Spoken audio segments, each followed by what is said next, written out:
خوشی کی سب سے اعلیٰ قسم سکون ہے۔ حاصل کو تقسیم کرو، عطا کی بارش ہوگی۔ میرا رب کریم اتنا ہے، ناراض بھی ہو تو بھوکا نہیں رہنے دیتا۔ جس کنویں سے لوگ پانی پیتے رہیں وہ کبھی نہیں سوکھتا، لوگ پانی پینا چھوڑ دیں تو کنواں سوکھ جاتا ہے۔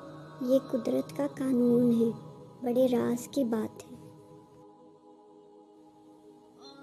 عہدوں پر رہتے ہوئے انسانیت دکھائیں، باقی ریٹائرمنٹ کے بعد تو سبھی صوفی، حاجی اور درویش بن جاتے ہیں۔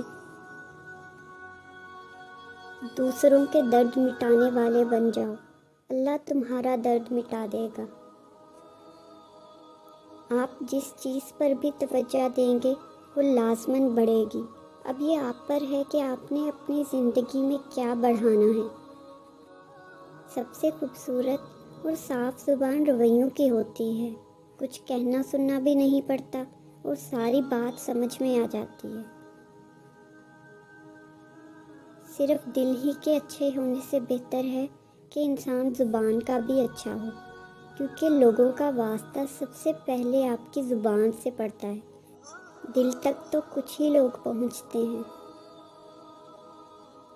باپ دنیا کی وہ بہترین ہستی ہے جس کی دسترخوان پر موجودگی اور کمرے کے باہر اتارے ہوئے جوتے بھی تحفظ کا احساس دلاتے ہیں۔ کسی کو اذیت دینے کے بعد بہتر ہوگا کہ تم بھی اپنی باری کا انتظار کرو۔ منہ میں زبان سب رکھتے ہیں، مگر کمال وہ کرتے ہیں جو اسے سنبھال کر رکھتے ہیں۔ کوشش کریں کہ آپ کے الفاظ خاموشی توڑیں، کسی کا دل نہیں۔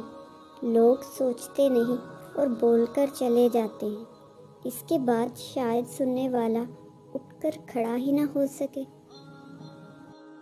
لوگوں کے قصور معاف کر دو، یہاں ہر کوئی امتحان میں ہے اور امتحان میں غلطیاں ہوتی ہیں۔ لوگ کتابوں کی طرح ہیں، ہر ایک کی اپنی ہی کہانی ہے۔ جب آپ سے غیر ارادی نیکیاں ہونے لگے تو شکر ادا کریں، کیونکہ وہاں کہیں اوپر سے آپ پر نظر کرم ٹھہر گئی ہے۔ غصہ وہ سزا ہے جو ہم کسی اور کی غلطی پر خود کو دیتے ہیں۔ زندگی کی الجھنوں سے فرار چاہیے، مجھے بچپن کا ایک دن ادھار چاہیے۔ کچھ نہیں چاہتے تجھ سے اے میری عمر رواں، میرا بچپن، میرے جگنو، میری گڑیا لا دے۔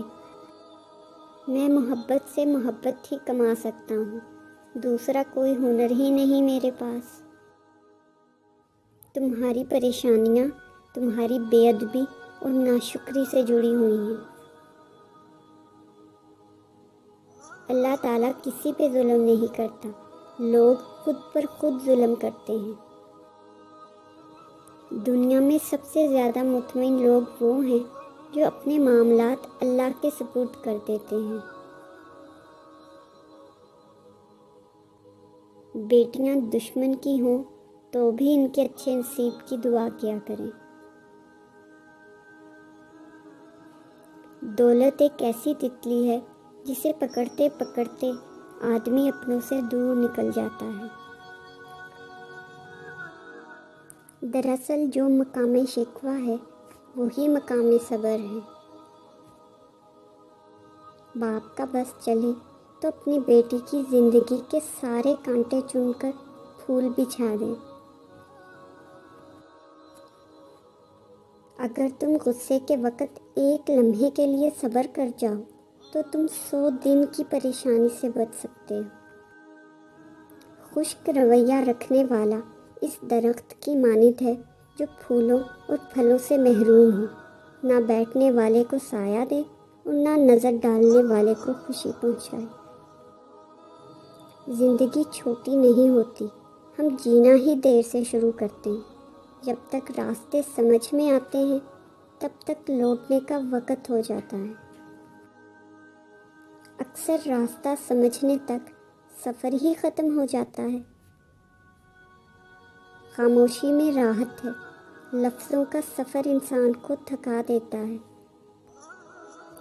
اگر تنقید ہی کرنی ہو تو نرم لہجے میں کریں، کیونکہ نرم لہجہ ضمیر جگاتا ہے، جبکہ سخت لہجہ انا کو جگا دیتا ہے۔ آسانیاں تقسیم کیجیے، ورنہ مشکلیں جمع ہو جائیں گی۔ ہر لذت کی انتہا بیزاری ہے، ماں سوائے ذکر اللہ کے۔ نور ایسے ہی نہیں مل جاتا، تنہائیوں میں بھی مومن بننا پڑتا ہے۔ میں جب بھی سورۃ یوسف سے گزرتی ہوں، مجھے لگتا ہے ہر بچھڑا ہوا مل سکتا ہے۔ قیمتی ہو کر مفت ہو جانا درویشی ہے۔ میں انسان ہوں، نہیں سمجھ سکتا تیری مصلحت، تو میرا رب ہے، میری مشکلیں آسان کر دے۔ ہر ایک کو جلدی معاف کر دیا کریں، کسی کو معاف کرنے کے لیے اس کی روح نکلنے کا انتظار نہ کریں۔ زیادہ سے زیادہ کی ہوس ہے، لیکن رب کی عطا کردہ نعمتوں کا شکر ادا نہیں ہوتا۔ ہواؤں، پہاڑوں اور سمندروں کو مسخر کر لینے والا انسان اپنے نفس کو مسخر نہ کر سکا۔ احترام کرنا تربیت ہے، کمزوری نہیں۔ معذرت کرنا حسن اخلاق ہے، ذلت نہیں۔ کسی کا برتن خالی ہو تو یہ مت سمجھنا کہ مانگنے چلا آیا ہے، ہو سکتا ہے کہ سب وہ بانٹ کر آ رہا ہو۔ نعمت پر شکر ادا کرنا خود نعمت سے بہتر ہے، کیونکہ نعمت اس فانی دنیا کا سرمایہ ہے، لیکن شکر آخرت کی ہمیشہ باقی رہنے والی نعمت ہے۔ خاموشی سے بڑا کوئی جواب نہیں ہوتا، لیکن خاموشی سے بڑا کوئی عذاب بھی نہیں ہوتا۔ درد میں جب بھی خود کو پاتا ہوں، سب سے قریب اللہ کو پاتا ہوں۔ رب سے مانگا کرو، وہ بنا احسان کیے جھولیاں بھر دیتا ہے۔ اے میرے اللہ، مجھے ہر اس چیز سے دور کر دے جو مجھے تجھ سے دور کرتی ہے۔ یا اللہ، ہمیں اپنے والدین کے لیے صدقہ جاریہ بنا دے، آمین یا رب العالمین۔ اے اللہ، درود بھیج دکھ دور کرنے والے پر۔ وہ صرف عبادتوں والوں کا نہیں، ندامتوں والوں کا بھی رب ہے۔ یاد رہے، کچھ جرموں کی FIR آسمانوں پہ لکھی جاتی ہے، وَمَا كَانَ رَبُّكَ نَسِيًّا، اور تیرا رب نہیں بھولتا۔ اللہ پاک آپ کو زندگی کی ہر خوشی اور ہر نعمت عطا فرمائے اور اپنے سوا کسی کا محتاج نہ کرے، آمین۔